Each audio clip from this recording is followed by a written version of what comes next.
Les mains sont exposées à des risques de blessures importants lors de la manipulation d'objets pointus tels que des métaux, des copeaux ou du verre. Les gants de protection anti-coupure Uvex protègent vos mains de façon fiable durant ces travaux.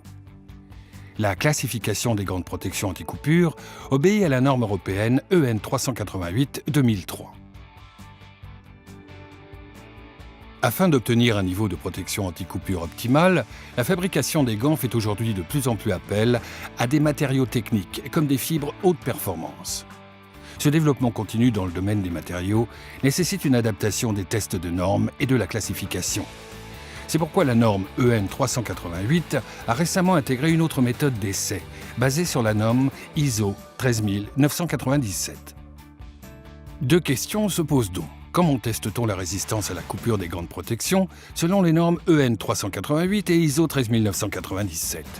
Et quels sont les critères dont on doit désormais tenir compte pour choisir des gants de protection anti-coupure adaptés ?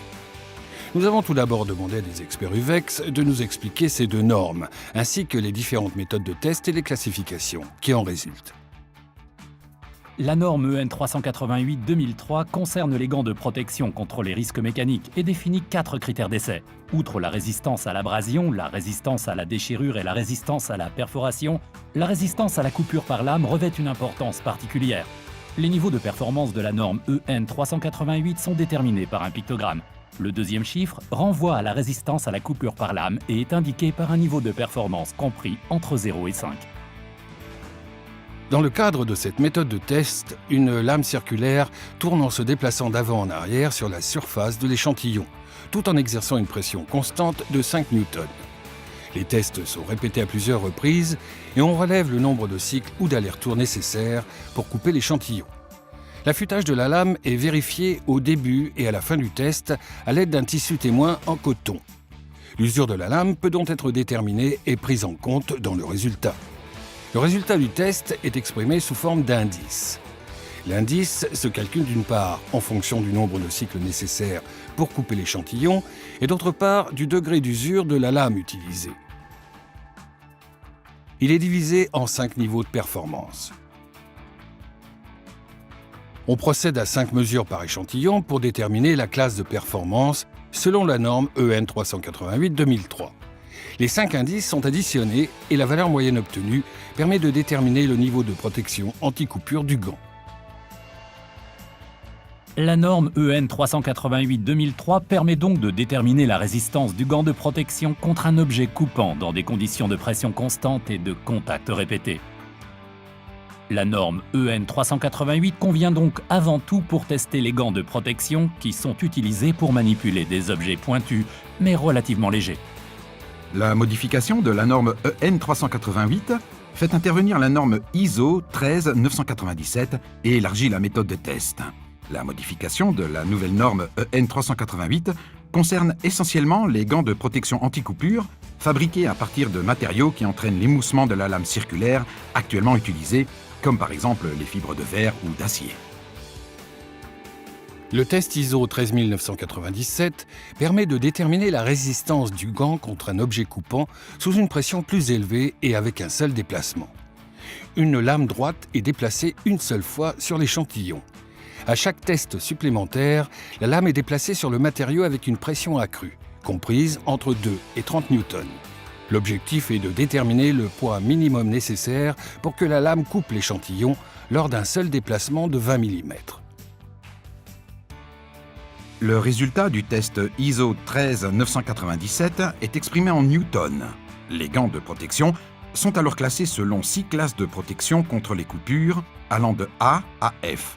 Cette méthode de test permet ainsi d'évaluer plus précisément la résistance à la coupure des gants de protection, que ce soit lors de la manipulation de travaux effectués en force ou de risques de coupure avec choc. Résumons donc ces deux normes. Les principales différences entre les deux tests reposent sur la forme des lames, l'une est circulaire, l'autre droite, le type de coupure, rotation avec pression répétée ou déplacement droit avec pression unique, la pression exercée, pression constante de 5 newtons ou pression progressive de 2 à 30 newtons.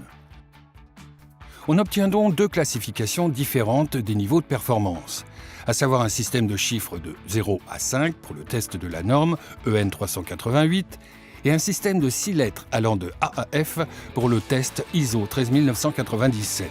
Le résultat obtenu est en outre différent, car les deux systèmes n'évaluent pas de la même façon les performances de protection du gant, selon la durée et le type de pression lors de la coupure.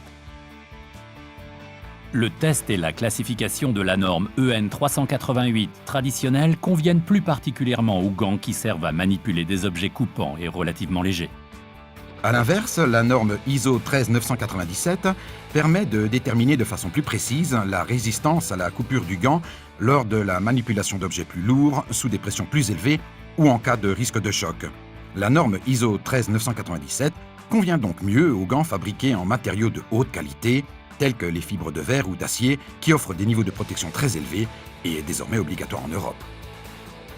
On soulignera cependant qu'il n'est pas possible de comparer directement ces deux normes en raison des différences évidentes au niveau des méthodes de test et de la classification.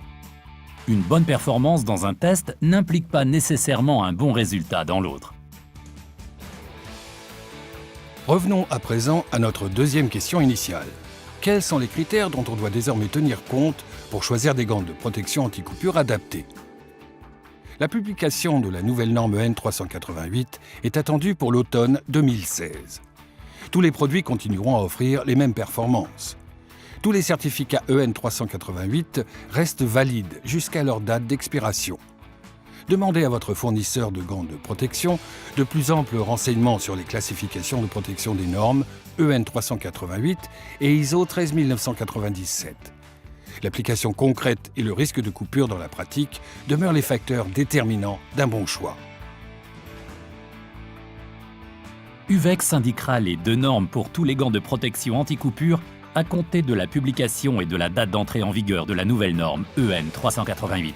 Vous pourrez ainsi identifier immédiatement les gants les mieux adaptés à vos applications particulières, tout en assurant la protection optimale de vos mains. Nous espérons avoir répondu de manière exhaustive à cette question de sécurité. Pour toute question concernant les équipements personnels individuels, veuillez cliquer sur le lien de la playlist sur YouTube. Le hashtag Twitter Questions de sécurité vous permet en outre de dialoguer en toute simplicité avec nos experts et d'autres personnes intéressées ou même de nous poser vos questions de sécurité.